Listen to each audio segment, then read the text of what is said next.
আমরা লতানো জাতীয় সবজি যে সবজিগুলো চাষ করে থাকি তার মধ্যে কিন্তু লাউ একটা অন্যতম সবজি এবং কি জনপ্রিয় সবজির মধ্যে পড়ে। তো যারা আমরা বাণিজ্যিকভাবে লাউ চাষ করছি তাদের ক্ষেত্রে হয় কি লাউয়ের জালিগুলা মিস হওয়ার সম্ভাবনা থাকে। দেখেন স্ত্রী ফুল বের হয়েছে। এটা যদি আমি কৃত্রিমভাবে পরাগায়ন করে দেই এটা কিন্তু আমার 99% আপনার ফল দেওয়ার সম্ভাবনা থাকবে। আর তাছাড়া আপনার কৃত্রিমভাবে না করে কিন্তু আপনার মিস হওয়ার একটা সম্ভাবনা থেকেই যায়। তো সেক্ষেত্রে কিন্তু আমরা এই পুরুষ ফুল, এই দেখেন এটা কিন্তু পুরুষ ফুল, এটার নিচে কিন্তু লাউ নাই।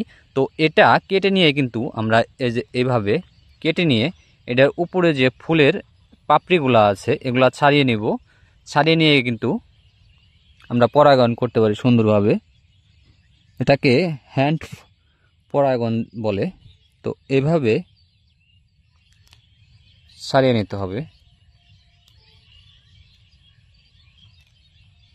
তো এই দেখেন এটার ভিতরে মানে পাউডার জাতীয় একটা আছে, এটা কিন্তু মানে পরাগায়নের জন্য রেণু বলে যেটা, সেটা কিন্তু এই স্ত্রী ফুলের এই যে এই পরাগায়নের মধ্যে এটা কিন্তু এভাবে মিক্সড করে দিতে হবে।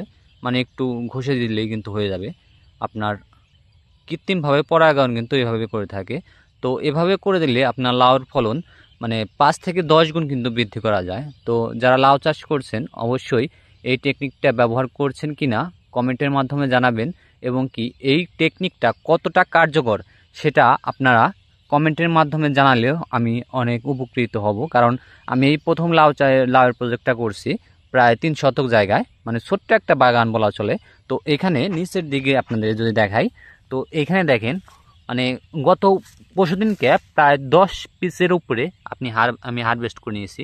তারপর দেখেন কি পরিমাণ লাউ আছে এখনো।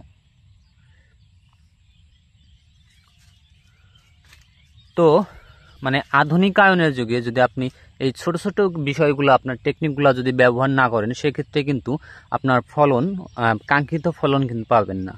তো এইখানে এদিকে দেখি আমার স্ত্রী ফুল চলে আসছে অনেকগুলা। তো এগুলাও আস্তে আস্তে আমি হ্যান্ড পরাগায়নের মাধ্যমে মানে হাতের মাধ্যমে পরাগায়ন করে দেওয়ার চেষ্টা করব। তো মানে আশা করছি যে এখান থেকে ভালো একটা ফলন এবং কি প্রফিট আমি তুলতে পারবো। তো ধন্যবাদ সকলকে সম্পূর্ণ ভিডিওটি দেখার জন্য ধরে ধরে।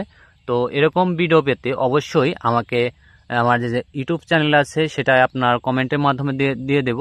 তো সেটাই যে যুক্ত হওয়ার জন্য অনুরোধ থাকবে, এবং কি আমার ফেসবুক পেজে যারা নতুন দেখছেন তারা কিন্তু ফলো করে দিয়ে অবশ্যই পাশে থাকবেন। ধন্যবাদ সকলকে।